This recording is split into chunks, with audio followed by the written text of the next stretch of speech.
Labas vakaras visiems ir ačiū, kad susirinkot. Taip, ir savo šitą paskaitą pradėsiu nuo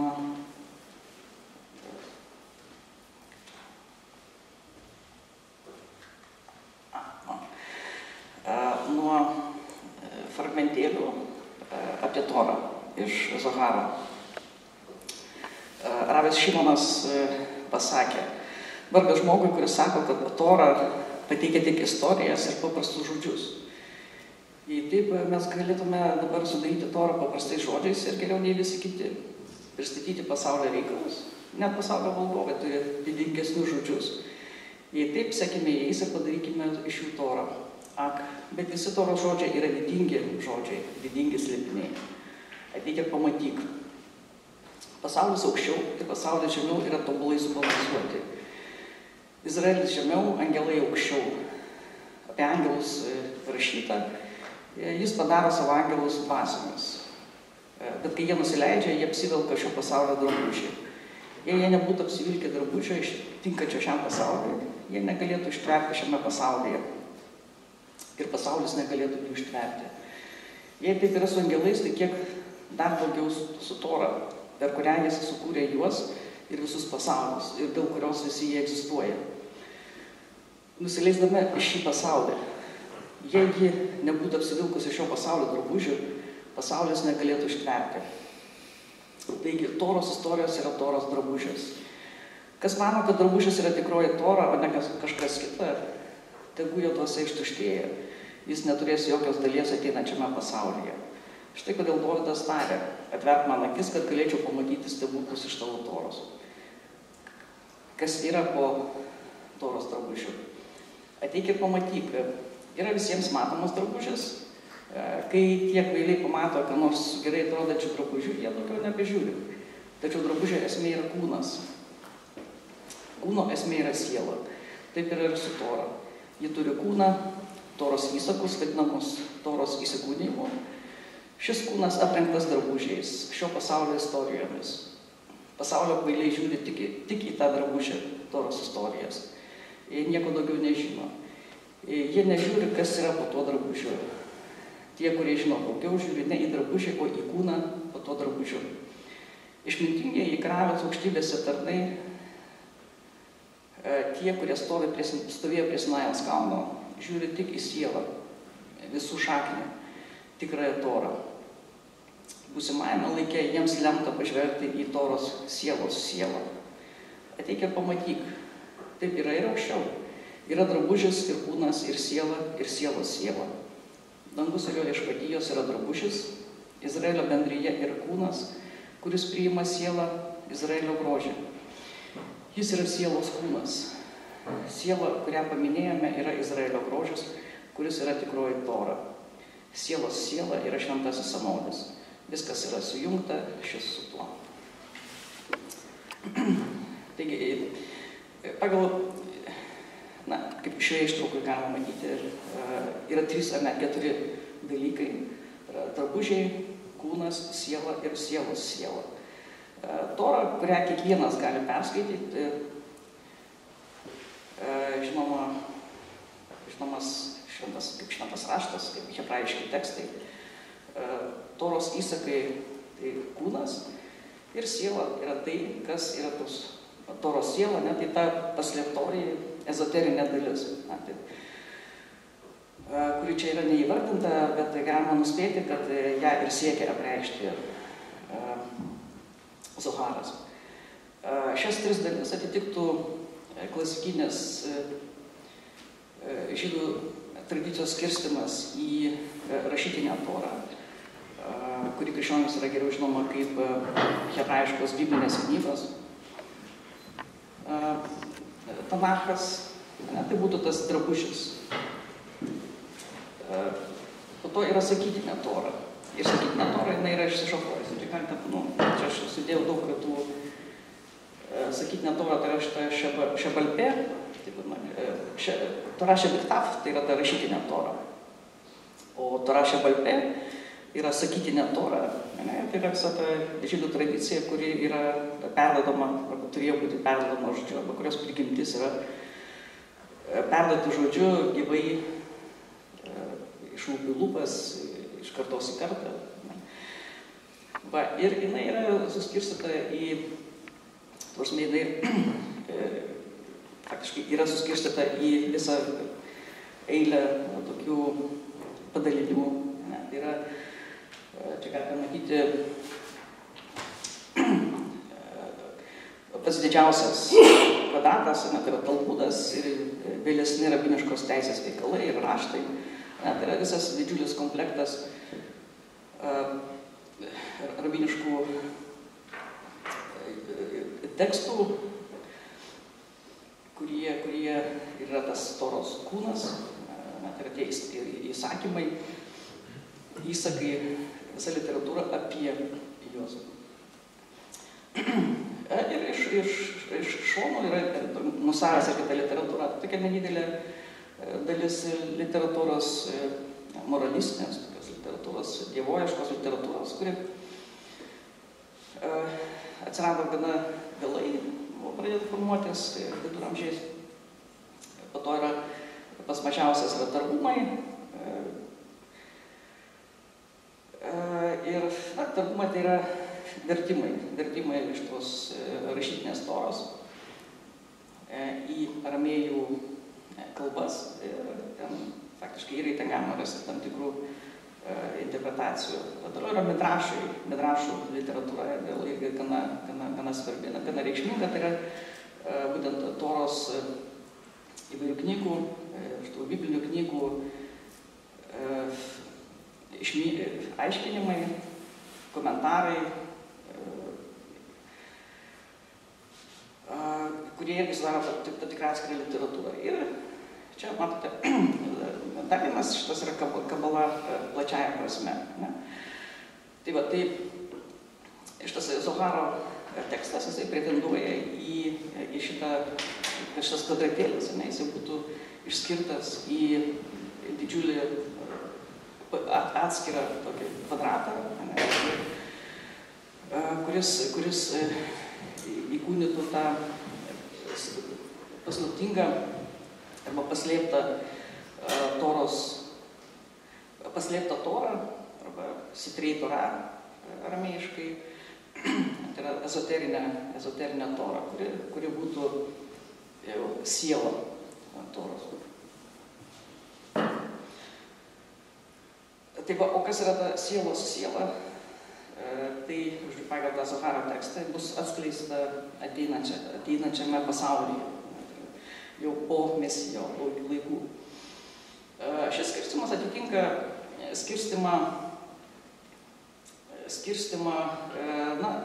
į aukščiau ir žemiau, ir naudojant neoplatonišką terminologiją.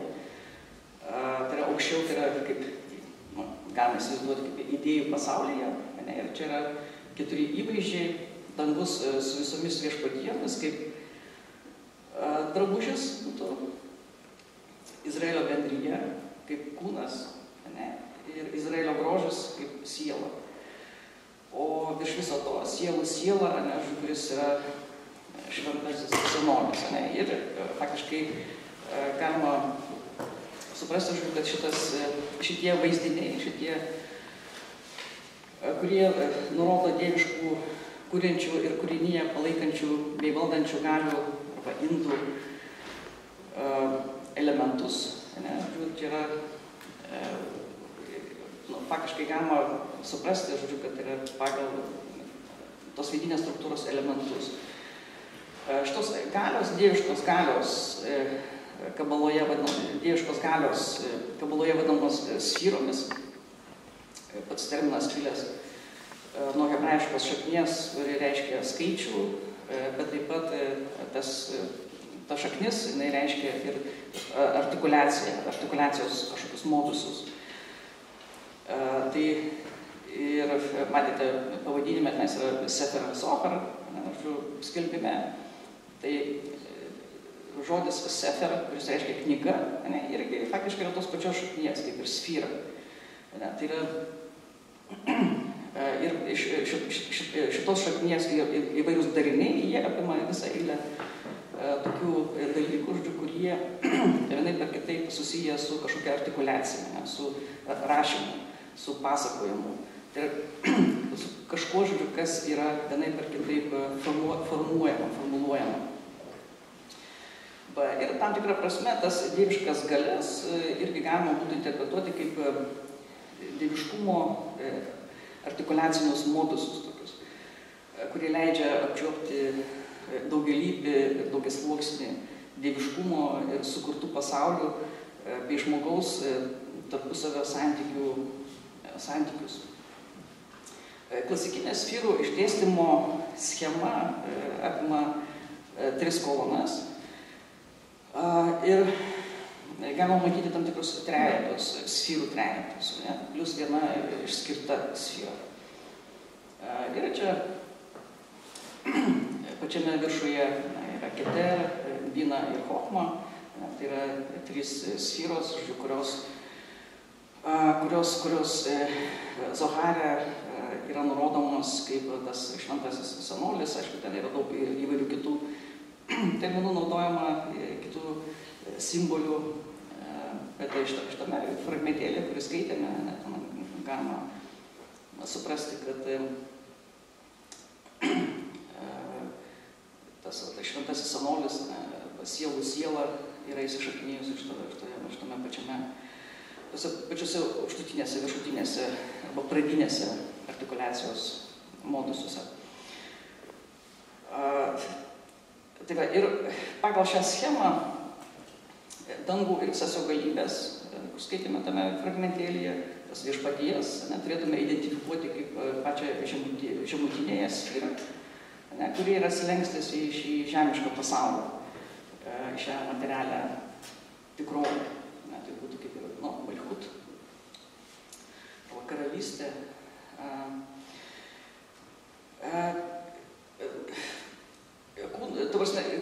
Bet jinai yra tik tai kūnas, tai yra drabužis tik tai kūnui, kuris yra Izraelio bendryje pagal tą fragmentėlį. Ir ją galima identifikuoti būtų kaip sfera Jesod, kur yra pamatas. Taip pat vadinama Cadikų arba teisiuoju šitą sferą. O siela, tai Izraelio grožis, tai būtų šitas pati centrinė sfera, Tiferet. Tai faktiškai tai yra 3 sferos, kurios išsidėsčiusios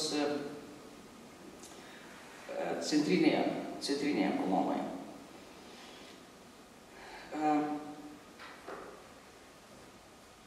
Paskutinė sfera Šchina, arba dieviškasis buvimas, apima jas visas. Čia irgi rašoma Zohare. Ir ten pasirodo toksai paslaptingas sferų emanacijos aprašymas. 3 kyla iš vieno, vienas yra 3, įeina tarp 2, 2 žindo vieną, vienas žindo daug pusių. Taigi viskas yra viena. Tai čia žaismas trejybėmis arba trejetais. Dar yra tokių citatų, dar gal keletą paskaitysiu vėl iš Zoharo. Palaimintas šventasis padarė Izraelį viso pasaulio širdimi. Taigi Izraelis gyvena tarp kitų tautų kaip širdis tarp kūno galūnių. Kaip galūnės negali egzistuoti net akimirką be širdies, taip ir visos tautos negali egzistuoti be Izraelio. Širdis yra švelni ir silpna, tačiau tai yra visų galūnių gyvybė. Tik širdis suvokia skausmą ir bėdą bei sielvartą. Nes joje yra gyvybė ir intelektas.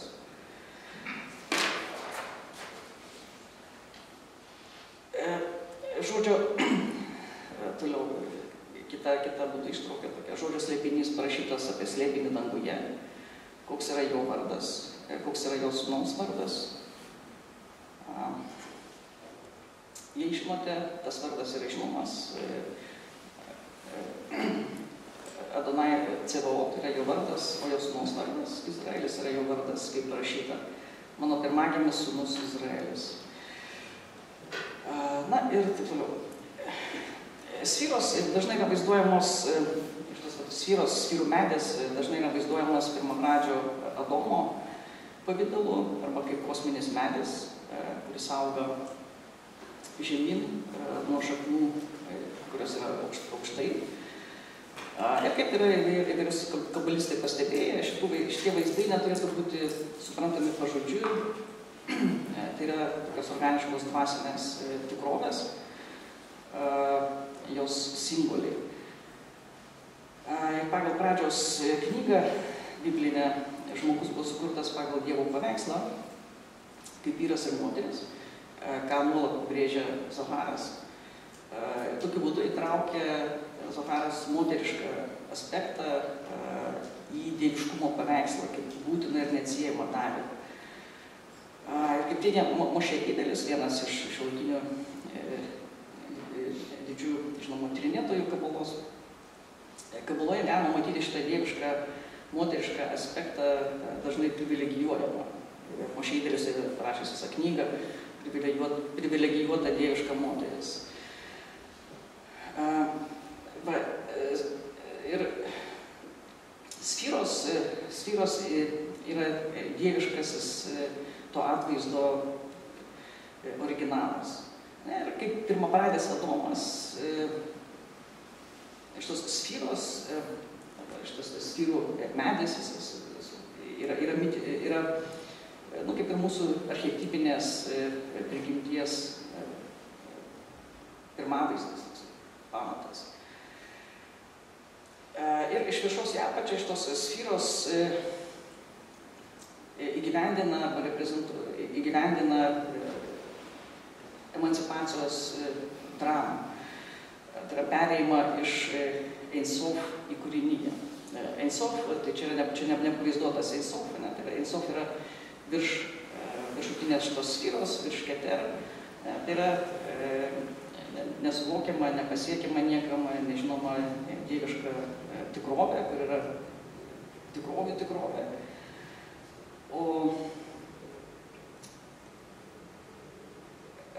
O visas kūrimas pradeda vykti nuo valios akto, kuris yra tapatinamas su Keter, su pačia aukščiausia šita sfyra, arba pačia pirminė, pasakiau, artikuliacija dieviškos galios. Ir atpirkimo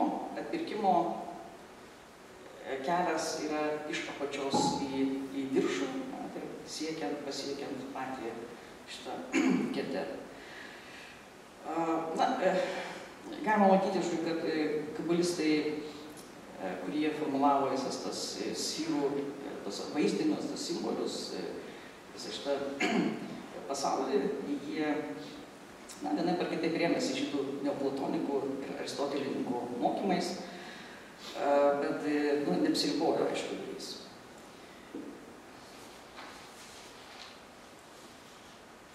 Ir Zohare Ein Sof pats yra minimas retai, ir čia sliečiami daugiausia vaizdiniai, kurie būtent liečia šitas sfyras.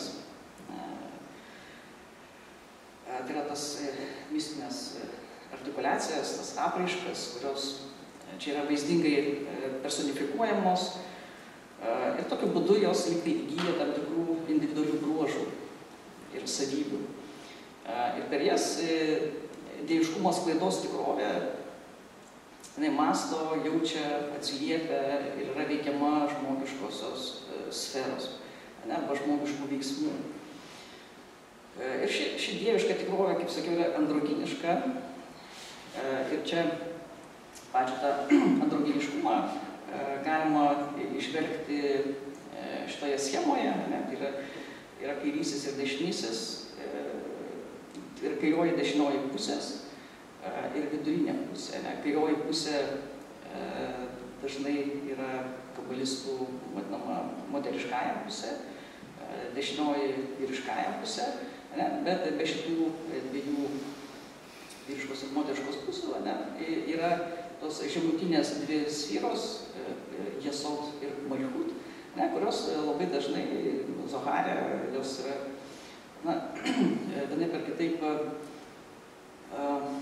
įgyja tam tikrų seksualizuotų bruožų. Tai yra Jesod yra reprezentuojamas, vaizduojamas gana dažnai Zoharėje, po to kabalistinėje literatūroje, kaip turintis tokių falinių aspektų. O Malkut yra ta moteriška sfera, karalystė, Izraelio bendryje taip pat dažnai yra tapatinama su Malkut. Šchina terminas, kuris reiškia Dievo buvimas čia, jisai irgi yra, turi tą, faktiškai yra moteriškas aspektas. Ir, kaip sakiau, Mošė Idelė savo šitoje knygoje dieviška privilegijuota moteris, jisai būtent jisai pabrėžia, kad nors atrodytų, kad kabalistinė visa mistika yra tokia kaip ir falocentrinė, nes tas falinis simbolis būtent su Jesod, su pamatu siejamas, bet viskas yra nukreipta į Malkut, į Šchiną, į Izraelio buvimą, į Izraelio karalystę, į Izraelio bendryją. Ir jinai būtent įgyja tą privilegijuotą vietą visoje mistikoje.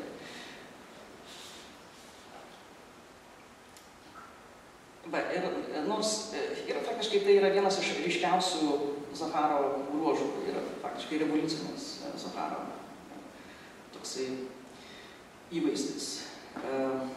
Nors galutinė dieviška tikrovė kaip Ein Sof yra begalinė ir neapsakoma, kaip pasireiškianti dieviška tikrovė būtent per šitas sfyrų arba galių dieviškų artikuliacijas, jos tampa kūrinijos pasaulius kūrinčiais aspektais.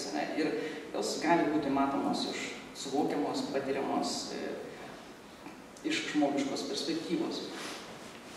Ir su tuo susijusi kita Zoharo mistinės teosofijos išskirtinė tokia nauja vizija, žinoma, pristatoma kaip senovinės amžių pradžią patį Adomą siekiantis slėpinys, tai sielų ir paties žmogaus samprata. Klasikinė judaizmo ir krikščionybės antropologija pabrėžia žmogaus kūno ir sielos neatsiejamą vienumą ir unikalumą. Kur kūnas yra ne atsitiktinės priedas, drabužis prie sielos, bet integrali ir neatsiejama žmogiškos asmenybės dalis. Tuo tarpu Zoharas, pasinaudodamas Biblijoje esančiais trimis terminais, kurie išreiškia dvasinę žmogaus sudėdamoje, tai yra ir nefeš, ruach ir nešama, yra trys tokie žodžiai. Nefeš dažnai verčiama kaip siela, arba gyvastis. Ruach dvasia ir nešama, tai yra toksai terminas, jisai irgi dažnai verčia kitas kalbas kaip siela, bet jisai gana retai pasitaiko, ir pirmas jo toksai, pirmą kartą jisai pasirodo Biblijoje toje vietoje, kur Dievas kuria žmogų įkvėpdamas į gyvybės alsavimą. Tai tas nešama, gali būti kaip gyvybės alsavimas, kuris ateina tiesiai iš Dievo. Bet Zoharas paverčia tuos terminus, tas savokas terminais, kurie išreiškia tris dvasinius žmogaus lygmenis, kurių kiekvienas yra įsišaknyjęs skirtingose sfyrų pasauliuose. Ir dar kas svarbu ir išskirtinio, tai toksai gnostinis, būtent dvasinio prado sureikšminimas, kūnui suteikiant tokį pavaldų arba keičiamo drabužio statusą. Tai yra, ir tuo remiasi, kabalistinis tikėjimas reinkarnacija, tai yra sielų transmigracija. Ir šitą dvasinę tikrovę, kuri yra dieviško vidinio gyvenimo tikrovė, nes žmogaus būtent siela, jinai yra įsišaknyjusi, jinai dalyvauja šitame sfyrų pasaulyje, šitoje dieviškoje tikrovėje. Yra dieviško vidinio gyvenimo tikrovės dalis. Ir joje dalyvauja žmogaus dvasiniai lygmenys, pasiekdami skirtingus dieviškos tikrovės lygmenis ir atitinkamai savo veiksmais ir poelgiais arba suteikia impulsą ir jėgą tam, kad padėtų toms galioms, sferoms susijungti arba ardo tos ryšius. Ir tokiu būdu ardo tą dieviškos tikrovės harmoniją, harmoningą funkcionavimą, kas veda prie to, žodžiu, kad ta disharmonija dieviškame pasaulyje, jinai veikia šią materialią tikrovę. Ir, pavyzdžiui, jeigu yra suardomas ryšys tarp vyriškos ir moteriškos sferų, tarp tiferet, ir tarp malkut arba jesot, tai gali šiame mūsų patiriamame materialiame pasaulyje vykti įvairios tragedijos, įvairios katastrofos. Ir jeigu yra suardomas, pavyzdžiui, ryšys ir tas balansas tarp kairės ir dešinės, kairė reprezentuoja griežtumą, teismą, apribojimą, o dešinė pusė reprezentuoja, reiškia dosnumą, srautą, dalinimąsi, chesed, tai reiškia. Tai jeigu yra suardomas balansas tarp apribojimo ir tarp dosnumo, tai atitinkamai gali pradėti dominuoti, tarkim, arba griežtumas, teismas, tai tada bausmė, negailestingumas pradeda reikštis.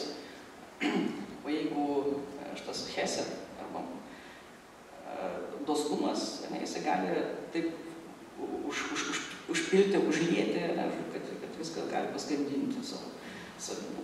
Tai yra, nėra gerai nei taip. O tiferet yra ta sfera, kuri viską subalansuoja, tai yra grožis. Kaip rašo Danielius Matas, o čia yra, atnešiau knygą parodyti, tai yra faktiškai naujausias Zoharo kritinis leidimas. Šitas Danielius Matas yra šiandien iš tikrųjų pats galbūt kompetitingiausias Zoharo ir tyrinėtojas, ir jisai yra padaręs tą patį naujausią vertimą. Šito Pritzker leidimas yra, tenais ar 11, kiek ten tų tomų yra išleista, ir jisai faktiškai šitą leidimą darė surinkęs rankraščius ir tikrindamas rankraščius, kuriais nebuvo naudotas ankstesniais, kai buvo leidžiami kiti leidimai Zoharo. Tai va, tai šitas Danielis Matas rašo, kad Tora nėra vien tik tai įstatymas, bet tai yra kosminis dėsnis, kūrinijos planas. Ir Zoharas būtent nušviečia tą kosminį Toros aspektą. Pažodinė prasme yra pašventinta, tačiau skaitytojai raginami pažvelgti po Toros drabužių. Tai Zoharas, atsiliepdamas į gilų žmogaus poreikį, prikelia mitą ir Torą paverčia mitiniu tekstu. Ir pirmoji pradžios knygos eilutė aiškinama kaip kosminės sėklos ir dieviškos įsčios emanacijos aprašymas. Kosminės sėklos įliejimas į dieviškas įsčias. Kaip jis rašo, teosofija pakeičia teologiją. Vidinis Dievo gyvenimas yra paslėpta Toros prasmė, tikroji tradicija, kabala. Zoharas šiandien priskiriamas mokslininkų 13 amžiaus žydų autoriui Mozei iš Levono. Kaip leidžia tas metas, ko gero buvo rašomas naudojant automatinio rašymo techniką. citata, Danielio sonato, kažkas gilaus atėjo iš Mozės dėlionės arba per jį. Zoharo dalis galėjo būti sudarytos automatiniu rašymu, technika, kuri yra gerai patvirtinta mistinės literatūros istorijoje. Juozapas Abulafija, Mozės pažįstamas, turėjo rašančiojo vardą, tai yra Šem Hakotev. Tai yra šventą vardą, kuris sutelkė meditaciją ir įtraukė jį į transą, kuriame buvo produkuojami automatiniai raštai. Automatinis rašymas faktiškai prisidėjo prie Zoharo stiliaus laisvės ir savitos aramėjų kalbos. Žinoma, kad svetimos ir išrastos kalbos atsiranda automatinėse raštuose. Zoharo ir tokiems darbams būdingi keli ypatumai. Neologizmai, atvirkštinės raidžių sekos ir keistos žodžių konglomeracijos šiaip jau aiškiuose sakiniuose. Kai kurios Zoharo ištraukos yra anoniminės ir pasirodo kaip dangiško balso ištarmės. Tačiau paprastai mokymai priskiriami Rabiui Šimonui ir jo bendražygiams.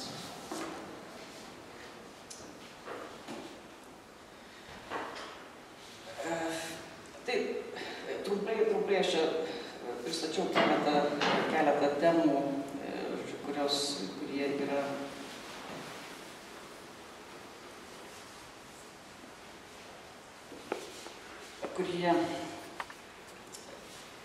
kuriais bandžiau pristatyti šiek tiek paties Zoharo turinio, keletą elementų, aišku, gana trumpai, fragmentiškai ir grubiai palyginus su pačiu Zoharo tekstu.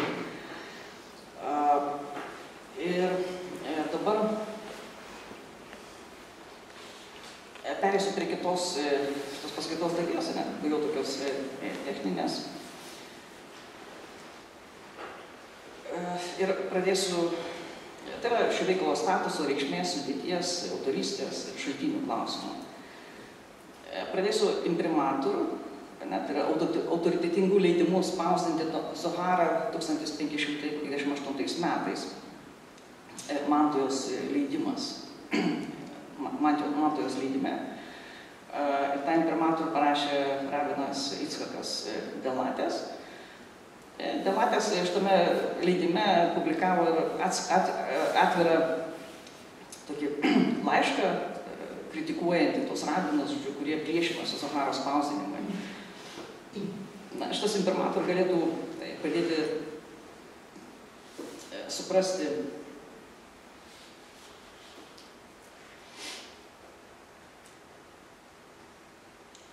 Zoharo reikšmę ir jo, faktiškai tą ezoterinę reikšmę, ezoterinį pobūdį patį. Čia rašo, žemė pakėlė triukšmą, kaip ir dangus, ir stulpai drebėjo nuo balso šaukiančio, kad būtų neteisinga skelbti paslėptus ir užantspauduotus dalykus ir pralaužti užtvaras nustatytas senųjų, paslėpusių juos savo lobynuose ir karališkame ižde. Nuo seniausių laikų šie raštai nebuvo atskleisti. Senoliai buvo apimti baimės ir uždarė vartus bei užrakino duris, bijodami priartėti prie šio žinojimo skleidžiamų spindulių, net ir paviršiaus. Galbūt tai yra tai, ką reikia suprasti iš besisukančio kardo, liepsnos, saugančios nuo bet ko, kas galėtų įeiti į sodą metaforos. O Edeno sodas yra šio žinojimo metafora. Kaip kad jie palaimintos atminties sakė palyginime apie 4, kurie įžengė į rojų. Jei taip, tai kaip dabar tos šventos brangenybės gali būti pilomos bet kur. Dabar, kadangi tokia situacija, kad šios idėjos turi būti laikomos nematomomis ir paslėptomis, argi jos nėra vadinamos Toros paslaptomis, atrodytų aišku, kad tie, kurie siekia spausdinti Toros paslaptas, pasielgia nuodėmingai ir bus nubausti.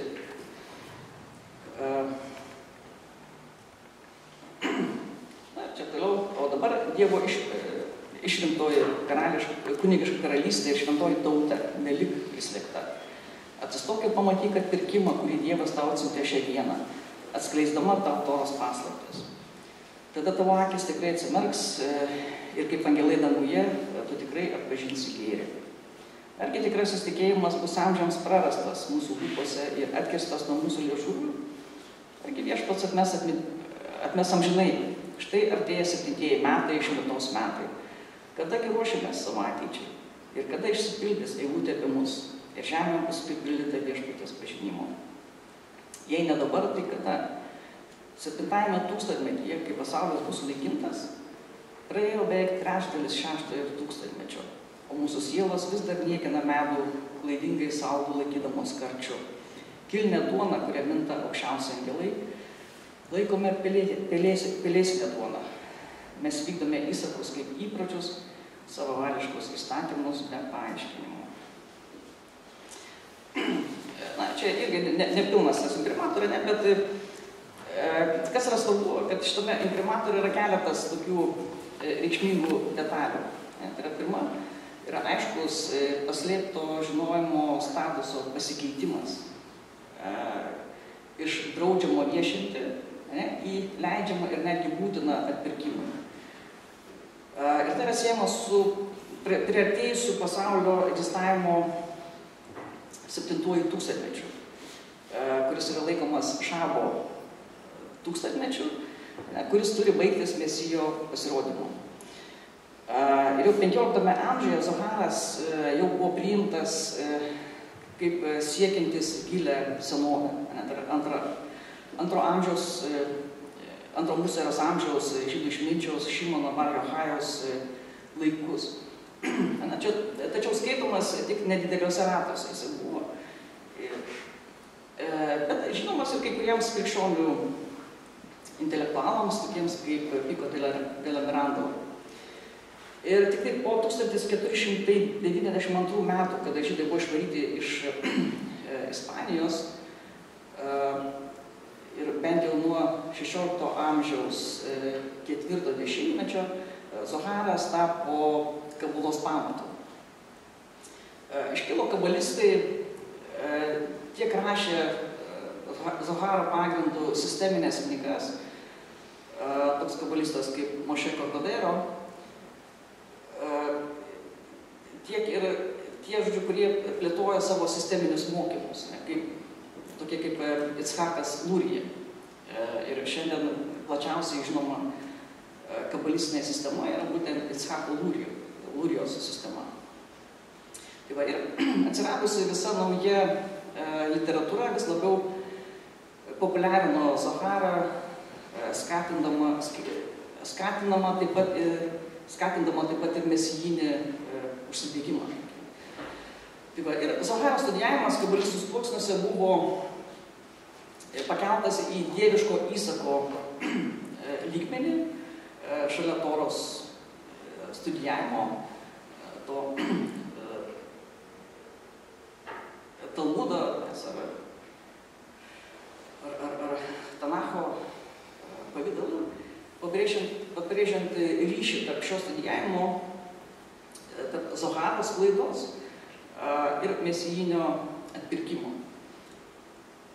Ir kaip buvo atsitaręs toksai kabalistas Abrahamas Azulajus, kito tokio anoniminio kabalisto žodžius, savo rašytame įvade į veikalą Or HaHama.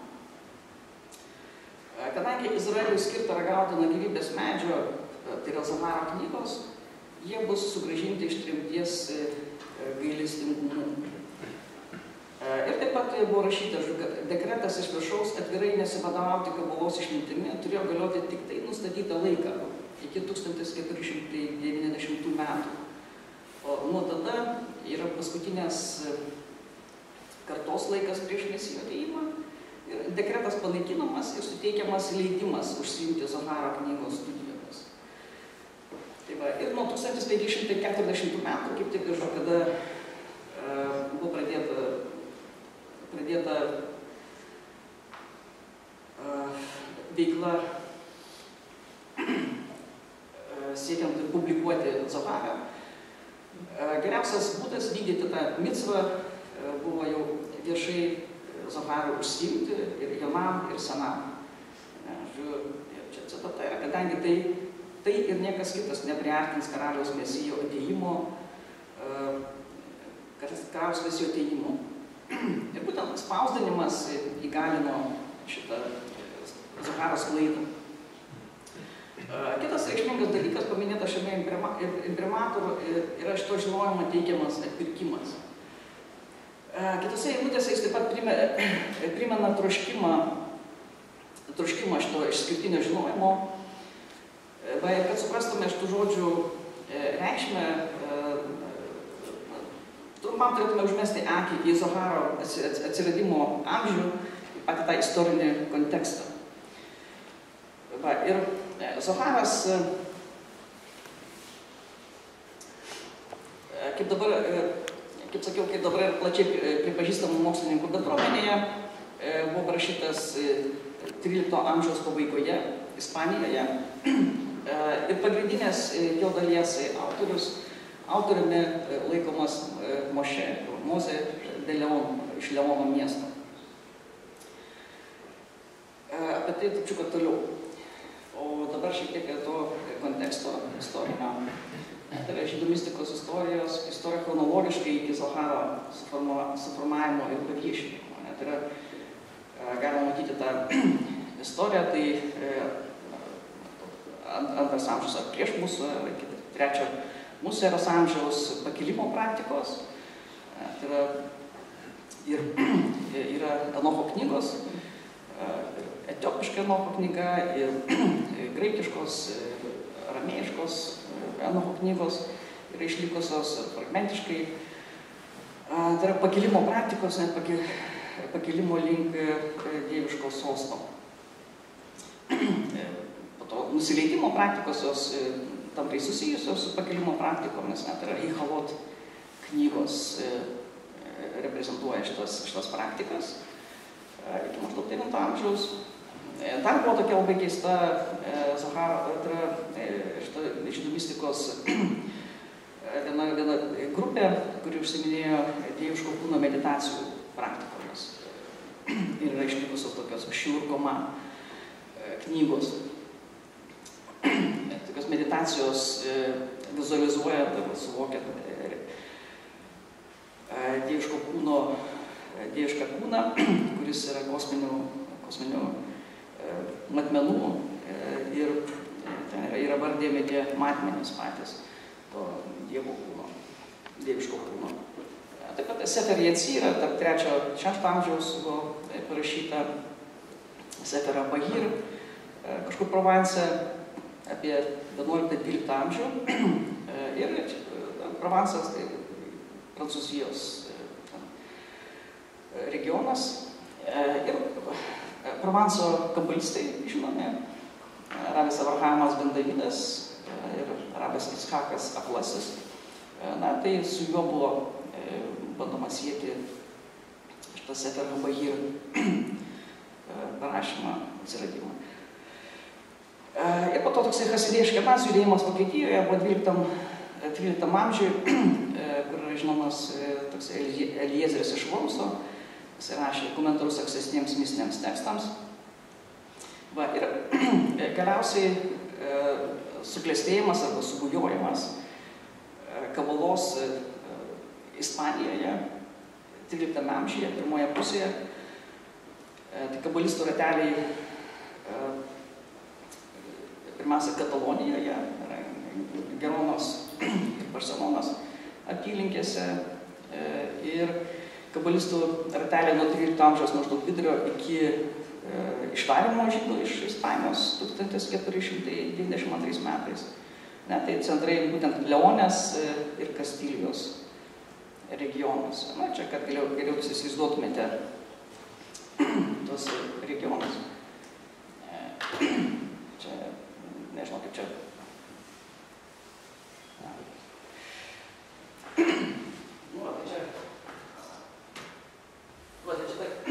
Katalonija, Barcelona ir Gerona. Tai čia buvo tokie labai svarbus centrai Katalonijos. O kiti centrai, čia yra Leonės regionas, kur Mošė de Leone iš šito regiono. Ir Mošė de Leone gyvena Valadolide, Guadalajaroje, Mošė de Leone, Mošė de Leone gyvenimo laikotarpiu šitame regione buvo daug, ypatingai aplink Toledo miestą, buvo daug kabalistų ratelių, būrelių. Tai čia yra Kastilijos ir Katalonijos. Tai yra du dideli regionai, kur formavosi skirtingos šiek tiek kabalistinės tradicijos. Tai va, ir kontekstas buvo toksai, kad šitame 13 amžiuje Ispanijoje vyko rekonkista ir jinai faktiškai buvo užbaigta rekonkista. Tai yra Ispanijos žemės buvo atkovotos iš musulmonų ir krikščioniška kultūra, krikščioniška šita rekonkista, jinai faktiškai pasireiškia tuo žodžiu, kad bendra atmosfera buvo įkaitusi nuo teologinių ir šventraštinių ginčių, diskusijų tarp žydų ir krikščionių, kur faktiškai dialogas buvo neįmanomas, tik tai savos tiesos gynimas. Žydai ėmė patirti vis didesnį tokį spaudimą atsiversti. Buvo rengiami vieši disputai, jiem kišant patiems žydams jų pačių raštus, primetant krikščionišką interpretaciją, kuri turėjo įrodyti, kad Mesijas jau atėjęs yra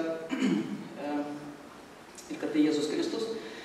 Taip pat apie trejybę švenčiausią, apie mergelę Mariją ir visą eilę kitų krikščionims svarbių aspektų.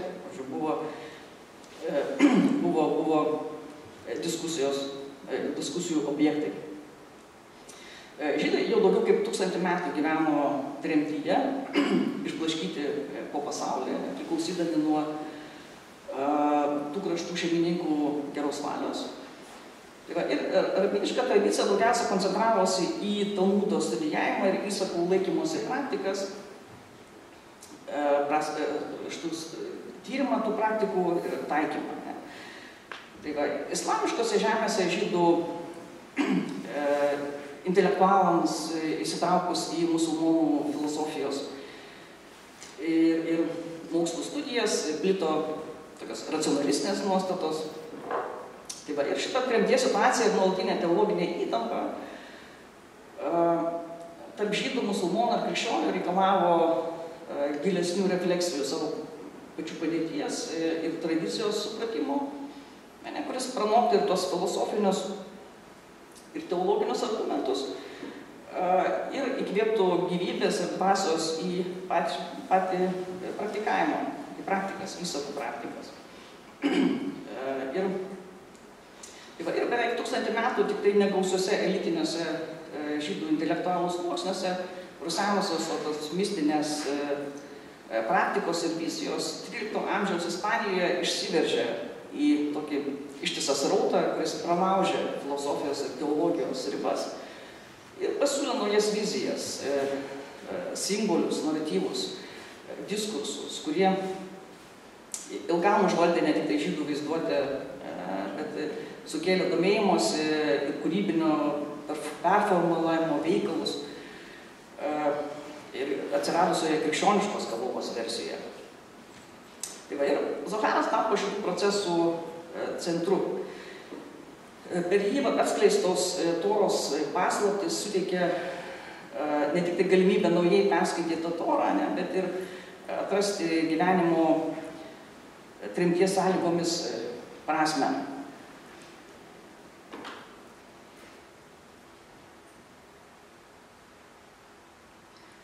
Ir taip pat atrasti argumentus, giliausius argumentus, kurie leido apversti krikščioniškos teologijos postulatus apie Dievo Sūnų, apie švenčiausią trejybę, mergelės Marijos vaidmenį, ir taip atmesti pretenzijas krikščionių į teisingiausią Biblijos aiškinimą.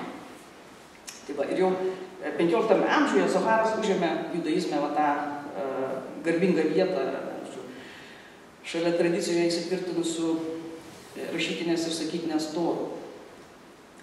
Savo materializuotų pavydalų žinomų kaip hebrajiška Biblija ir Talmudas. Ir vienas iš katalizatorių šito viso proceso, tų kabalistinio to sprogimo tokio, tai buvo Mozė Maimonidas, filosofas, kuris parašė veikalą Morė Nevuchim, tai yra pasimetusių vadovas. Tas veikalas buvo skirtas filosofams, tokiausia, intelektualams, kurie įsisavinę, pavyzdžiui, aristotelinę filosofiją, niekaip negalėjo priimti Biblijoje vaizduojamo Dievo, žodžiu, tokių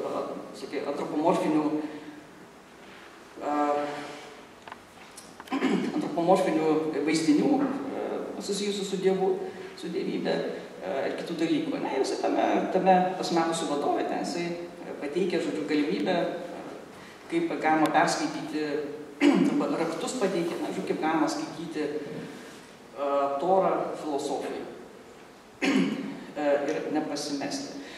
Tai va, bet kas buvo ir šitas Mošė Igelis, kur aš jau minėjau, jisai savo knygoje apie Maimonidą ir žydų mistiką, jisai rašo, kad problema, ta prasme, kad kabalistų šitas sąjūdis buvo kilęs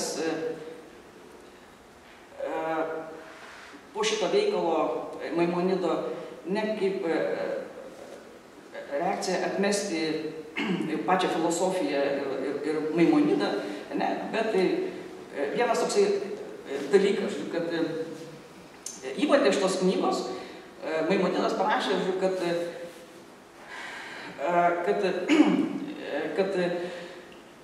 tie dvi sąvokos, arba du terminai, kurie Talmude yra nurodyti, kaip Masė Merkava ir Masė Berešit, kurios yra žinoma kaip sąvokos, kurios nurodo tas mistinės praktikas ir tradicijas, tas pakilimo, nusileidimo Masė Merkava, tai yra link Dievo sosto, ir kita Masė Berešit, tai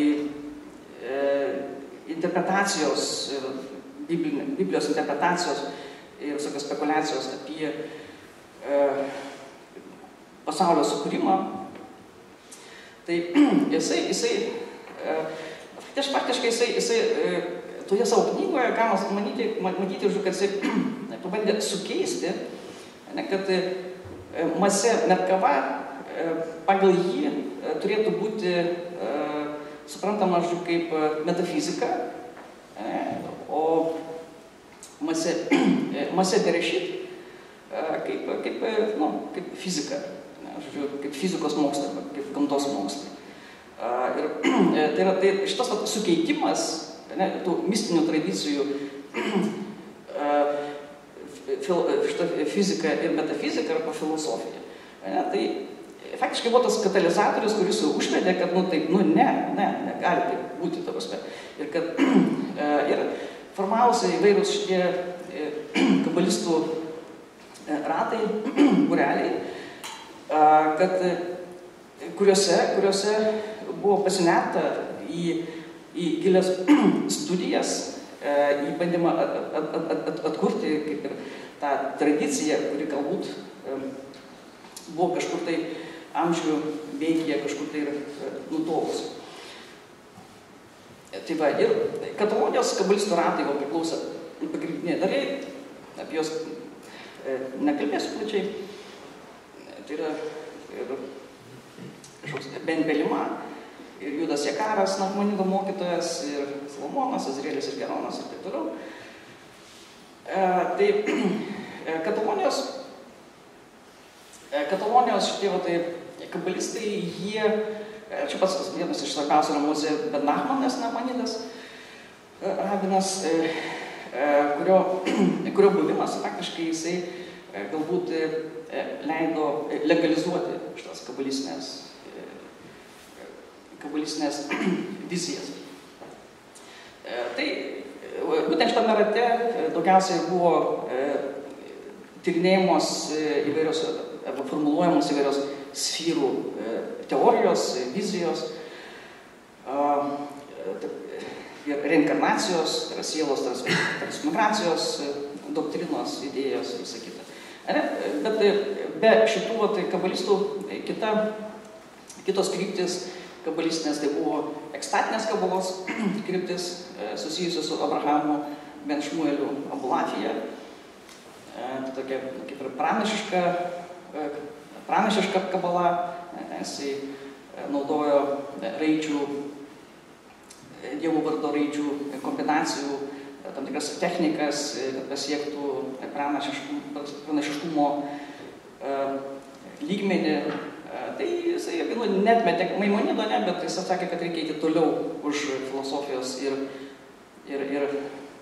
fizikos ir filosofijos, ir pasiekti tą aukštesnį lygmenį, tai yra pranašiškumo lygmenį. Ten buvo filosofinės, gnostinės kabalos kryptis irgi Ispanijoje.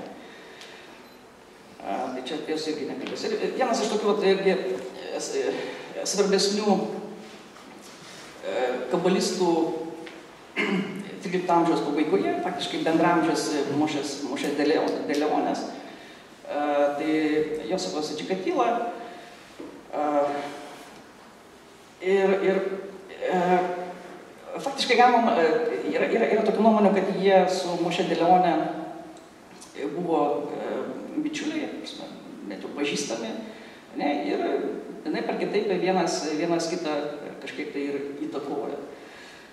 Ir jisai parašė Ginadha Egoz riešutų sodas, tokį veikalą Šarėjo, ir daugelį kitų veikalų. Ir galiausiai einame prie Mošė ben Šem Tov de Leon. Ir kaip jau sakiau, jis gyveno Gvadalacharoje, kur, atrodo, buvo parašęs ankstyviausius Zoharo skyrius. Po to gyveno Valadolyde ir Aviloje. Šiuo laikotarpiu daugiausia kabalistų būrelių būtent veikia aplink, kaip sakiau, Toledo miestą. Ir savo vardu parašė Sefer Harimon, granatų knygą, Orzarua ir visą eilę pseudografinių knygų.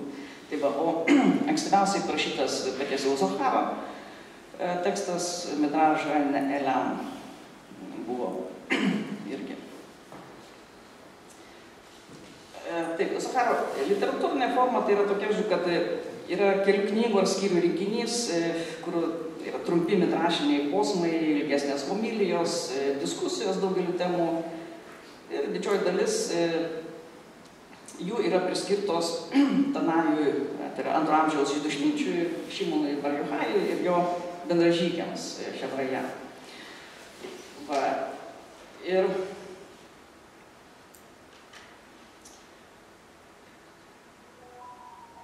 yra tokie padalinimai. Pagrindiniai Zoharo blokai spausdintinuose leidiniuose yra Sefer Zohar al-Hatorah, tai yra 3 tomai. Tai yra Zoharo midrašo pobūdžio, midrašinio pobūdžio tekstai, kuriuose komentuojama, interpretuojama šitą rašytinę Torą, tai yra pradžios, išėjimo ir kitos knygos. Ir yra kaip atskiros knygos, tai kur nėra Zohara, tai yra Zoharo pagražinimai, pataisimai ir Zohar Hadash. Tai yra į tą Zohar Hadash buvo surinkti įvairius tekstai, kurie atsirado jau vėliau, surinkti iš įvairių rankraščių, šiek tiek vėliau jau po to, kai po Mošės de Leono jau mirties. Tai pats Sefer Zohar buvo parašytas daugiausia tarp 1280–86 metų, kaip sakiau, tam Gvadalacharoje. Ir pagrindinė išraiškos priemonė, kuri naudojama Zohare, tai midrašas. Ir čia tai visas Zoharo korpusas pagal Šolemą. Tai vėl aš viso šito neskaitysiu, neperskaitysiu, nes Tai keletą paminėsiu, čia pagrindinė dalis, tai įvairių Toros eilučių komentarai. Sifra Decnijuta, slėpinio knyga, Idra Raba, didysis susirinkimas, Idra Suta, Heichalot, Derazin slėpinys, Saba, Fnuka, Rafketifta ir taip toliau. Paskui yra dar Zaharas giesmių giesmiai, Sitrei Otijot rašmenų slėpiniai, Merkavos regėjimo aiškinimas, Midraž Haneilam, Rūtos knygai, Rajam Mehemna, Tikuniai Zoharame ir Tikuniai Zohar papildymai. Tai yra, ne vien tik tai Mošė Deleon rašė tos tekstus, bet po to jo įkvėpti kiti kabalistai, anoniminiai, parašė dar tenas keletą tokių kaip ir veikaliukų. Tai tas Raja Mehemna, ištikimas ganytojas, kabalistinis Torų draudimų komentaras ir panašiai. Tai va, ir kas išskiria, pavyzdžiui, Zoharo knygą nuo iš kitų kabalistinių knygų, tai kitos kabalistinės knygos, jos daugiau tokios yra kaip kažkokios tezės, fragmentai, tokie alegorizuotos ištarmės įvairios. O Zoharas iš tikrųjų yra toksai didingas užmojis, kažkuria prasme primenantis Cervanteso romaną Don Kichotas, ir ten siužeto linija plėtojama kaip herojų kelionė, kurioje visko nutinka, ir kur vyksta dialogai ir diskusijos. Zohare keliaujama po įsivaizduotą Palestinos regioną, kraštą, ir pagrindinis herojus Zoharo yra tas jau minėtas išminčius, Šimonas Bar Johajus, ir visa ta kelionė pripildoma pokalbių apie Toros slėpinius. Ir Toros slėpinių klausimais ir giliausių, drąsiausių interpretacijų ir išvalgų. Ir jos apima visą tą pasaulį, kokį jisai įmanė.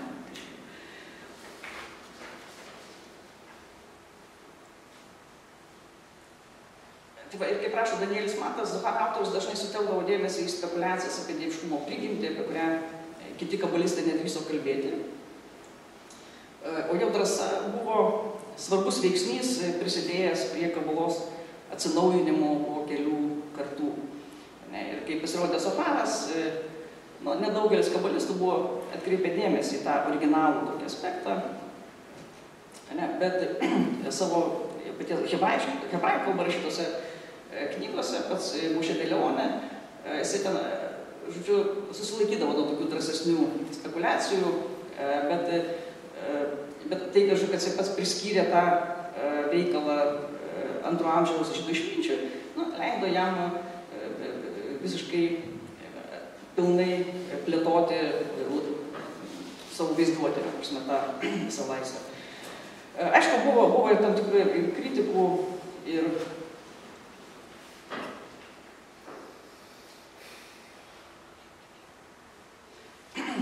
skeptikų dėl šitos knygos. Ir čia ilgai neminėsiu, tai yra Ishakas Išakro, pats pirmasis, kuris bandė surinkti tos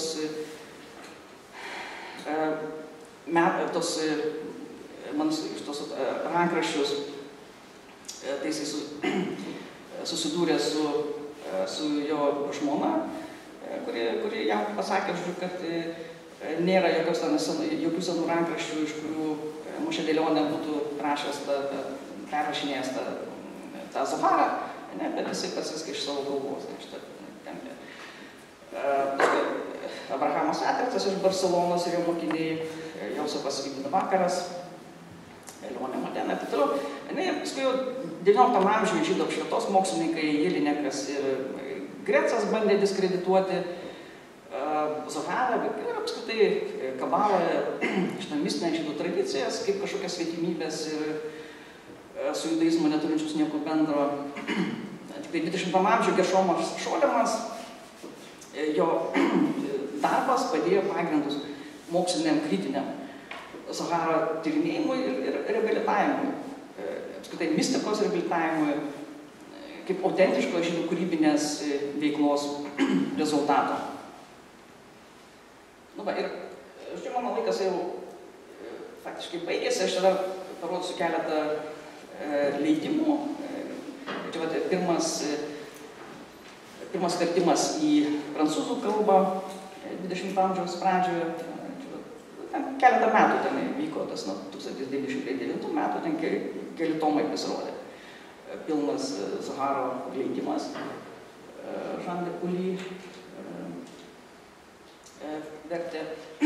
Nu va, ir šiuolaikiniai tokie pilni leidimai anglų kalba, tai vat Kabalos centras. Yra išleidęs štai tiek tomų. 34 metais Maurice Simon padaręs vertimą, 5 tomais išėjo, buvo Zaharas išėjęs, dabar perleistas, čia aišku perleistas yra variantas. Ir jau, kur dabar rodžio net iš tas Danielis Metas. Šiuo metu iš tikrųjų jis yra pats pačiausias, taip galima pasakyti, tai yra specialistas Zaharo. Ir šitas leidimas iš tikrųjų nepaprastai geras, kritinis leidimas, kurisai peržiūrėjo daugybę rankraščių, kurie buvo praleisti, kuriais nebuvo naudotasi ankstesniuose ir kitose leidimuose, ir ten su daugybė komentarų ir paaiškinimų šitas Zaharas. Va, ir visiškai pabaigai, vėl tokia gana ilgoka citata, tiesiog negalėjau susilaikyti, nes man nepaprastai patinka šita knyga ir tasai įvadas jo padarytas į savo tą knygą. Tai yra Nathanielio Bermano knyga Divine and Demonic in the Poetic Mythology of Zohar. Tai yra dieviškumas ir demoniškumas Zoharo poetinėje mitologijoje. Kita pusė Kabaloje, Kabalos kita pusė, arba Oversight, arba Sitra Achra. Na, jeigu leisite, paskaitysiu čia.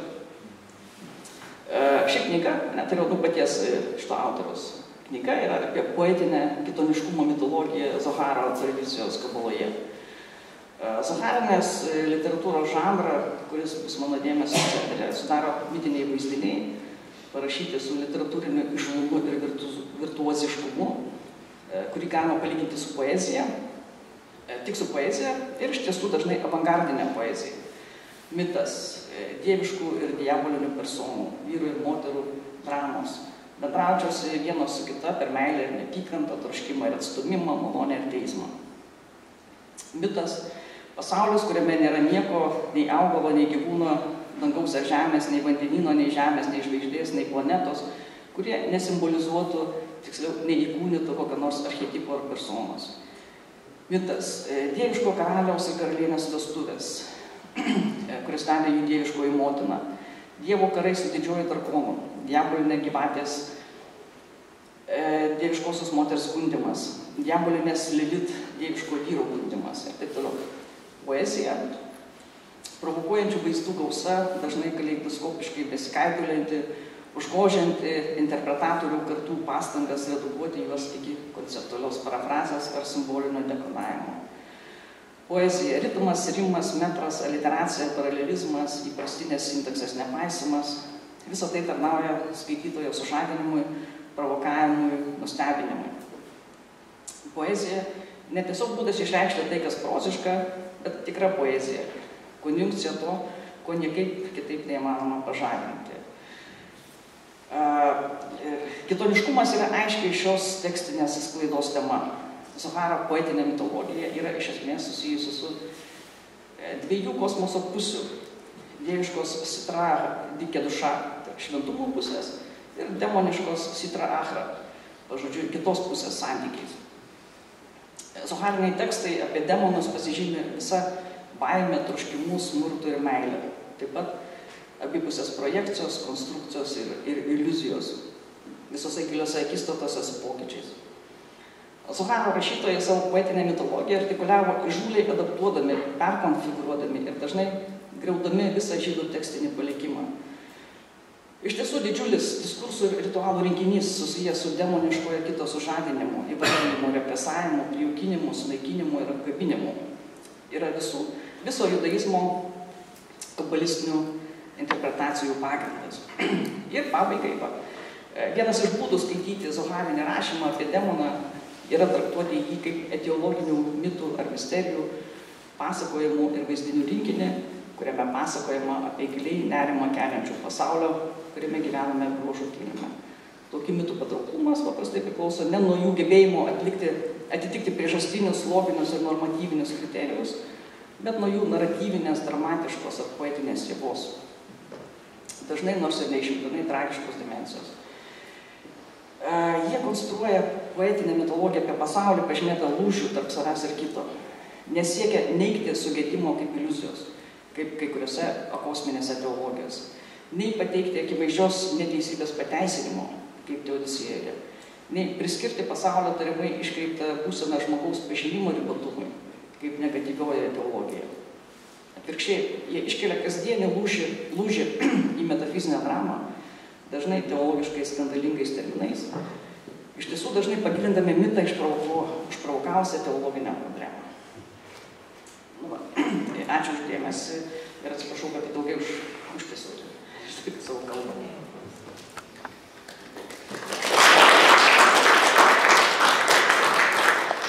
Taip. Tai yra žodžio Zoharo kilmė. Kaip? Žodžio Zoharo kilmė būtų. Tai hebrajiškas žodis ir jisai yra ir Biblijoje yra tas žodis Zohar, tai reiškia kaip pašvaistė, švitėjimas, spindėjimas, jisai reiškia. Ir pačiame Zohare tenais yra ten tokios eilutės, kurios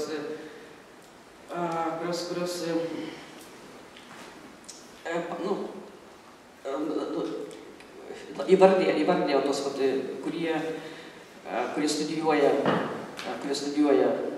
šitos slėpinius, kaip tos, kurie spindi, kurie yra tenais tas terminas panaudotas, kurie švities arba spindės. Sakykite, aš noriu paklausti, jūs rodėte daug leidimų. 10 tomų, ten daugiau, 5 tomai, čia viena knyga. Kiek iš tiesų yra, koks tai skaičius būtų? Ar ten tiesiog tekstai įvairūs, įvairesni, mažiau tekstų, daugiau? Kodėl skiriasi šitai leidimai? Jo, tai aš pati rodžiau čia, pagrindiniai blokai. Pagrindiniai blokai spausdintinuose, tai kur yra 5, tai yra 3 tomai būtų skiriami šitoms Biblijos interpretacijoms, tai yra kaip midrašai. Ir čia yra, tai yra trečias tomas iš Pritzkerio leidimo. Bet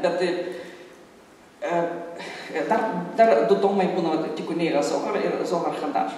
Bet, pavyzdžiui, šitas Pritzkerio leidimas, kadangi jis yra kritinis ir čia yra labai daug komentarų ir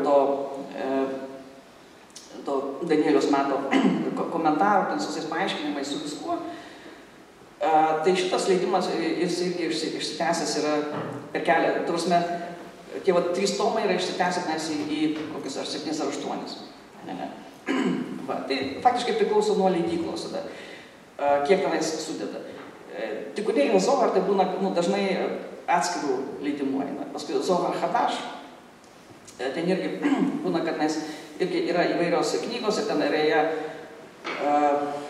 Mehemna, ir tai va, žiūrėjau, kokius tenais sudeda. Tai va, Geršomo Šoramas, Zoharo korpusas visas, tai yra kaip atskiri struktūriniai vienetai, yra Idra Raba, Idra Zuta, Idra Maškana, Hechalot ir taip toliau. Tai jie gali eiti kaip atskirais leidimais, kaip atskiros tokios knygutės, bet gali būti sudėtos kažkokios tai dalis į vieną kokią nors rinkinį, į vieną tomą.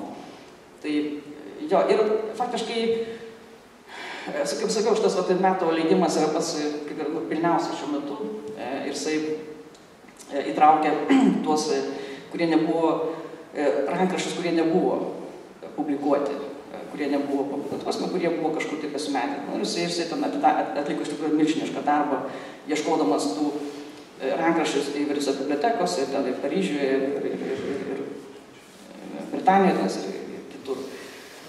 Kur jisai kur ir Izraelyje, žodžiu, kur yra, jo, tai Pulša, tas Kabalos centro leidimas, jis yra iš viso Daugiatomis ir didesnis ir iš Pritzkerio leidyba. Tai jeigu neklystų, jis apskritai įtraukia ir hebrajišką, ramėjišką gretutinį ir neoriginalų tekstą. Šiaip jo, čia yra armėjų ir anglų vertimas. Čia yra, jo, tai faktiškai irgi tada išsiplečia tas apimtis. Armėjų ir anglų. Dar aš tik neįdėjau, tos yra vertimas ir į hebrajų kalbą. Irgi yra padarytas, nes gana pilnas leidimas. Tai.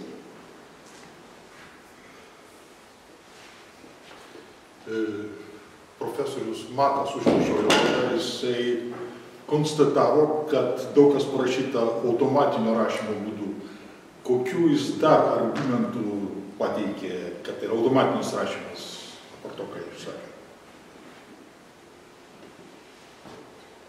Ne, tai yra prielaida. Tai yra jo prielaida, tai argumentas. Bet argumentas yra tas, žodžiu, kad jis rado, kad tai buvo tam tikra tokia technika naudojama ir kitų kabalistų to laikotarpio. Ir šita technika neleido atpalaiduoti suvaržymus vaizduotės ir tapti kaip ir indų, per kurį vyksta tas apreiškimas. Ir gali būti, faktiškai tai yra kaip ir technika, kuri leidžia asmenį, tam Mošė-Dėlionui, priimti tą žodį, kad ne jisai pats čia rašo iš savęs, iš savo kalbos, bet kad jisai yra kaip tas, per kurį eina ta žinia, arba tas apreiškimas. Ir faktiškai kaip ir sąžiningai tada pardavinėti, parduoti, žodžiu, ne kaip savo, bet kaip senovinių kažkokių tai rankraščių žinių perdavimo, tokia tradicija. Norėjau paklausti šiek tiek, jei galima būtų du puslapių metu. Pirmasis, kodėl kai kuriuose sefirotose vaizduojama vienu daugiau arba mažiau, ten kur turėtų būti vaizduojama antropomorfinė širdis. O kitas klausimas tada, kodėl, kaip reikėtų interpretuoti reinkarnacijos konceptą palyginus iki Lorianinės kabalos susidėliavimas, sakykime taip. Na, dėl tų skirų, tai faktiškai čia kaip yra variacijos. Yra variacijos tų sfyrų medžio, priklausomai nuo, tai apie šitas sfyras ir sfyrų medžius, sfyrų medį jau Geronos, Barcelonos šitie kabalistai turėjo įvairių įsivaizdavimų, tų koncepcijų, teorijų, tai jie galėjo skirtis pačios tos koncepcijos. Tai galima paskui ir matyti kai kuriuose tos medžiuose, tai čia yra dat, atsiranda čia, kuri sujungia Bina ir Chochmas, sujungia ne Tiferetą, bet dat, tai yra žinojimas. Pavyzdžiui, šitie Chabad Lubavitch hasidizmo pavadinimas, abreviatūra yra Chabad, tai yra Chochma, Bina ir dat, o ne Tiferet. Tai čia yra tam tikrų koncepcijų skirtumai. ir jie leidžia tada akcentuoti kokias nors kitas savybės, tas dieviškas. O dėl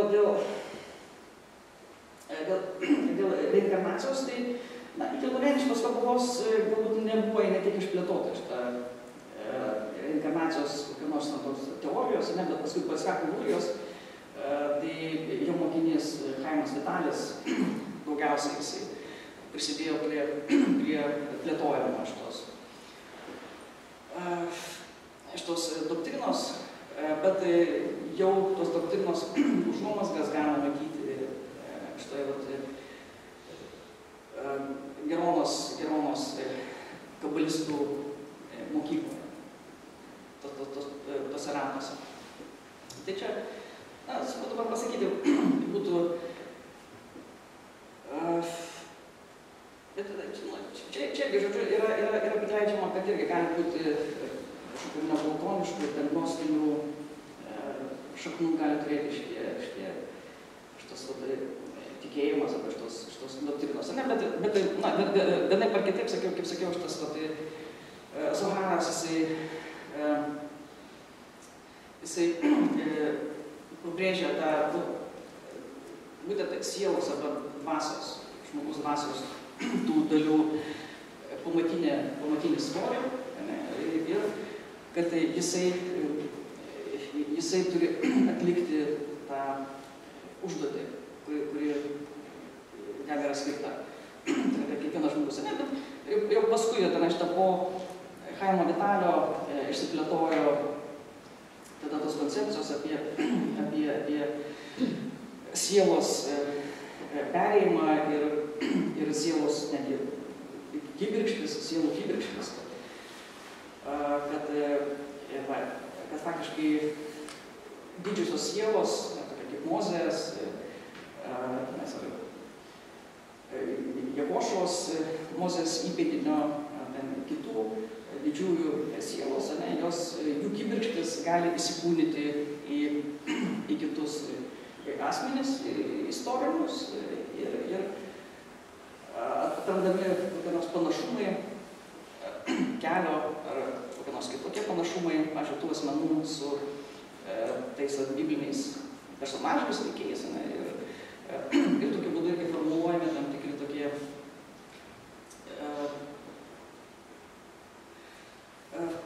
formuojami tam tikri arba to asmens tokie jo reikšmės, jo gyvenimo kelio tam tikras įprasminimas. Pavyzdžiui, Vilniaus Gaonas, buvo tikima ir jo mokinių tarpe, kad Vilniaus Gaonas jisai turėjo Mesijo Jozapo sūnus, kokia ten sielos kibirkštė, arba Mozės kibirkštė galbūt turėtų. Aš buvo kelios versijos. Nes faktiškai jisai bandė keliauti į pažadėtą žemę, bet jisai kažkodėl tenais nenukeliavo ir jisai sugrįžo. Tai šitas epizodas leido kalbėti apie tai, kad jisai turi Mozės sielos kibirkštį, nes ir Mozė irgi negalėjo įeiti į pažadėtą žemę. Tai faktiškai, bet čia jau po Chaimo Vitalio, tai yra po Lūrijos koncepcijų. Norėčiau paklausti, ar šitas tekstas nurodo kelią, kaip artėti link Dievo? Ar yra tik teorinis, kažkoks teologinis, bet jokio kelio tai nenurodo? Tai kelias yra ir faktiškai vienas iš tikslų šitų tekstų, šitų apreiškimų yra parodyti, žodžiu, kad tas kelias, žodžiu, kuris yra tas tradicinis kelias, yra micvų laikymasis, jisai yra tas kelias, bet jisai suteikia tiems įvairiems Toros įsakams prasme. Ir ta prasme yra, kad sujungia žmogaus sielai leidžia įsilieti į tą dievišką gyvenimą, į tų dieviškų sfyrų gyvenimą ir kartu judinti tas dieviškas sfyras, padėti Dievui veikti, Ne? Ir faktiškai va, tos sielos, tos trys sielos, tie trys lygmenys, ne, tie nefeš, ruch ir nešama, jie gyvena tame dieviškume pasaulyje. Ne? Bet būtent micvų laikymasis, jisai yra pats pirminis, pagrindinis kelias. Gyventi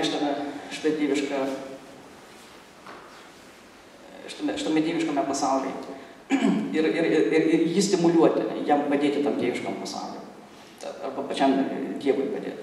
Tai netgi yra tokia prancūzų autoriaus Mupsik tokia knyga Il est temps de faire Dieu. Tai yra laikas daryti Dievą, lietuviškai išvertus. Ten jis yra surinkęs visą eilę tiek Zoharo, tiek kitų kabalistų tekstų, kuriuose būtent šita teurginė veikla yra komentuojama, aprašoma, nurodoma. Aš žiūriu, kad būtent šita teurginė veikla, jinai apima, kaip sakiau, tos visas Toros įsakų laikymasi, ne? Bet ir tas laikymasis, jisai atlieka tą faktiškai teurginę funkciją. Teurginę funkciją, kad padeda pačiam Dievui tapti, funkcionuoti, kurti, veikti ir išlaikyti tą pusiausvyrą, kaip sakiau, ne? Ir patiems sielos, tiems lygmenims tada pasiekti kuo aukštesnius tos sfyrų lygmenės, arba tas artikuliacinės, tos modusus artikuliacinius. Nežinau, atsakiau. Tai šitos sfyros galima žiūrėti kaip į žemėlapį, ne, kad iš 10 punkto turi pasiekti 1 punktą. Ar galima taip interpretuoti? Nu, panašiai, kažkiek taip, bet čia yra tokia labai kaip paprasta tokia schema, bet jos, jeigu žiūrėsime ten tą kitą kabalistinę literatūrą su tos aiškinimus, tai tie santykiai, žodžiu, tarp šitų sfyrų, žodžiu, iš žmogaus sielos veikla tose sąsajoje su šitomis sfyromis, jinai yra, nu, gana sudėtinga, nes yra daugia sluoksnė, daugia modusį negalima, taip sakyti. Dar noriu paklausti, 10 taškas yra Izraelis. Ar Izraelio laikomi tik taip žydai iš prigimties ir svetimtaučiai, kurie atsivertė į judaizmą? Jo, tai čia faktiškai čia nekalbu apie Izraelį. Ir Izraelio archetipas. Tai kabalistai aiškina, žodžiu, kad čia neina kalba ne tik tai apie tuos, kurie gimė, ne, bet tie, kurie prisijungia prie Izraelio. Tai yra irgi taip, yra tokia koncepcija, žodžiu, kad tai reiškia, žodžiu, kad tie, kurie įsijungia, tai jų sielos yra irgi stovėjusios prie Sinajaus kalno, kada buvo tas apreiškimas, ne tik tai tiek, kad jie išbyrėjo į kitas tautas. Bet jų sielos yra irgi iš Izraelio. Tai yra tie, kurie siekia, ne, tai jų sielos, vadinasi, jau buvo, stovėjo kažkada prie. Ir jie sudaro tą didįjį Izraelį. Ar aš teisingai girdžiu, kad čia vos ne reinkarnacijos atgarsius girdžiu? Taip, yra šito. Ir tik tai ta kabalistinė reinkarnacijos samprata skiriasi, tarkim, nuo kokių tenais indiškų samprata to, kad čia reinkarnuojama ne tam, kad gautum kokią nors tenais kaip užsitarnautą ten kažkokią tai, nu ne tai, kad bausmę, ne, bet kaip atlygį ar kažką, ne, bet tam, kad gimstama iš naujo tam, kad įgyvendintum užduotį, kuri kiekvienam yra skirta. Kai ta siela yra sukuriama, tai kiekvienam yra sukuriama, kiekvienam žmogui yra duodamas uždavinys gyvenime, kažkokia tai misija. Ir jeigu... Gyvenimas duodamas tam užduočiai įvykti. Tu gali turėti daug gyvenimą. ta siela gali turėti daug gyvenimo, Jo. skirtingų užduočių. Jo, jeigu tame gyvenime, pavyzdžiui, aš tame gyvenime neįgyvendina savo užduoties, jisai turi iš naujo ateiti ir kaip išmokti tą pamoką, kurios jis neišmoko prieš tai. O šita koncepcija jinai buvo gyva tuo metu, kai Jėzus gyveno, ar čia visiškai nauja? Ne, čia nauja. Ne, kai Jėzus gyveno, tai mes apie reinkarnaciją, nu, ten yra kažkokių tai užuomenų, bet nebuvo tokios kaip kažkokios doktrinos išplėtota arba kažkokios tai vizijos tokios. Bet būtent už šitą viduramžių kabalistiniais šitais judėjimais Ispanijoje šitą koncepciją pradeda formuotis, plėstis. Ir, kaip sakiau, su šito Itzhako Lurijaus mokiniu Chaimo Vitaliu pasklinda šitą. Taip. Norėjau paklausti apie vaidmenį ne tik deistinėje kabalistikoje, bet apskritai apie įtaką krikščioniškai kabalai ir ne tik. Mes žinome, kad netgi tokiems naujiems sąjūdžiams kaip Blavatskyvos teosofijai darė Zoharas ypatingą įtaką ir nedaug apeliavo rėmėsi. Tai kiek galima kalbėti apie tą spektrą Zoharo interpretacijų ir įtaką? Na, čia reikėtų atskirai matyti, čia kažkaip tai jau tai kokį nors šitą tyrimą padaryti, bet jau minėjau, kad ankstyviausiai krikščionių intelektualai, kurie susipažino su Zoharu dar kai jis nebuvo išspausdintas, bet jau faktiškai turėjo galimybę prieiti, tai buvo šitas Pico della Mirandola ir Reuchlininas. Tai jie padarė tos pirmus galbūt žingsnius įtraukiant Zoharą į krikščionių šitą orbitą, dėmesio orbitą ir šitas Pico della Mirandola, jisai faktiškai vienas pirmųjų, jisai surado, kad įvairios tos teologinės koncepcijos, teologinės, teosofinės vizijos, kurios yra Zohare, kaip minėjau, pažiūrėjau, tas trejybiškumas, tų sfyrų tam tikras personifikavimas, Izraelio, tam tikra tokia mistinė vieta, jie gali būti performuluojami krikščioniškais, per krikščionišką teologiją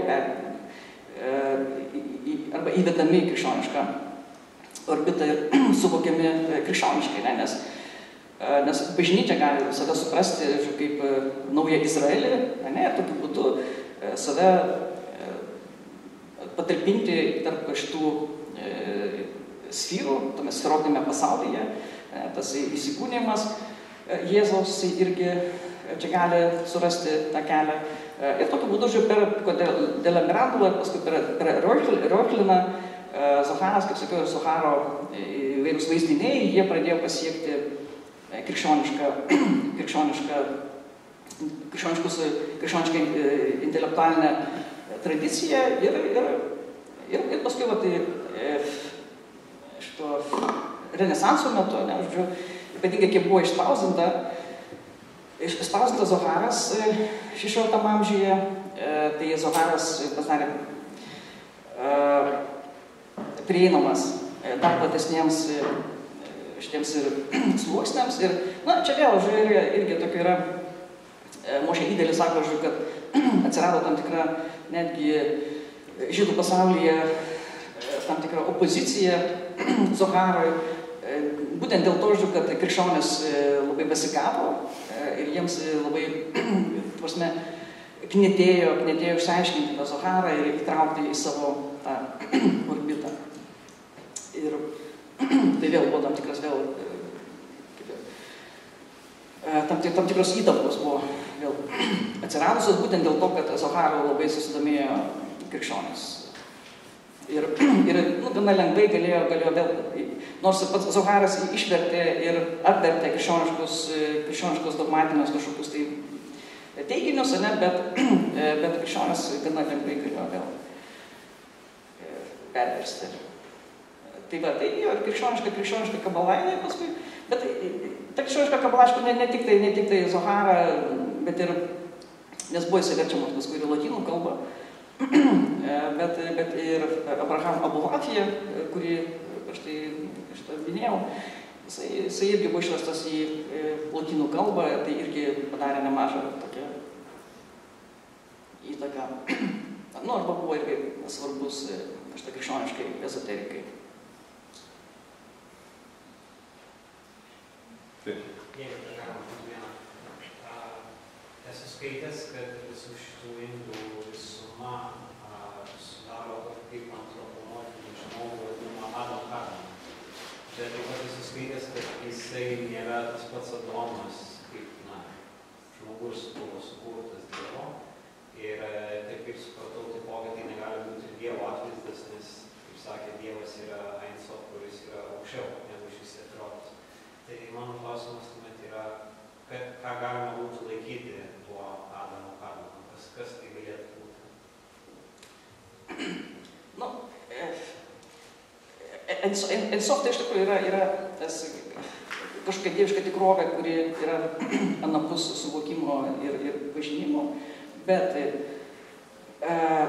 šitas sfyrų menis yra vadinamas, arba būna vadinamas Adam Kadmon. Tai yra pirmapradžio vaizdinių. Pirmapradžio vaizdinių, šitą formą tam tikrą, arba pavidalų, pagal kuris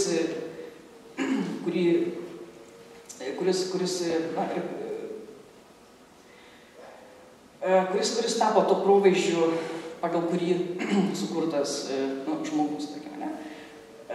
Bet kita vertus, čia vėl dieviškumo arba Dievo samprata yra labai įdomi. Aš netgi galvoju, galbūt pradėti nuo kitos ištraukos, kuri yra pačioje Zacharo pradžioje, prasme yra prologas. Ir ten yra toks labai įdomus tekstas, kur pasinaudojant tam tikromis eilutėmis, nes iš Izaijo knygos yra atskleidžiama toksai slėpinys kūrimo ir Dievo sąsajos arba santykios su tuo kūrimu. Hebrajiškas vardas Elohim, jisai yra daugiskaitinės žodis, kuris gali būti verčiamas arba suprantamas kaip galios. Elohim. Eloh yra kaip ir galia, jėga, ir Elohim daugiskaita yra kaip ir galios. Ir ten yra taip, sakoma, tos ta eilutė Izaijo knygos yra ta eilutė, skamba, tiksliai neprisiminsiu, bet pasižiūrėk, nes, sakoma, ten pasižiūrėk, žiūrėk, kas ten nuo vieno krašto pasaulio iki kito krašto, kas sukūrė tai, kas sukūrė, ne. Ir ten yra žodžių žaismas panaudotas, kuris, aišku, geriausiai suprantamas būtent hebrajiškai. Hebrajiškas, nes hebrajiškais žodžiais yra žaidžiama būtent tais bibliniais. Ir ten faktiškai atskleidžiamas toksai dalykas, žodžiu, kad kas yra paverčiama prasme iš klausimo į subjektą, tai yra tas, kas sukūrė tai Ele. Tai yra Ele, ir net žodžiu, dabar aš nepenkysiu, bet trumpai tariant, yra toks dalykas, žodžiu, kad terminas Elohim, jisai būtent atsiranda su šitomis sfirot. Elohim, tai yra Dievas. Čia yra Dievas. Ten Ein Sof nėra Dievas, kuris sukūrė. Ein Sof yra kažkokia dieviška tikrovė, begalybė, kuri yra anapus kūrimo. O Elohim tai yra galios, kurios sukūrė. Ir galios yra šito.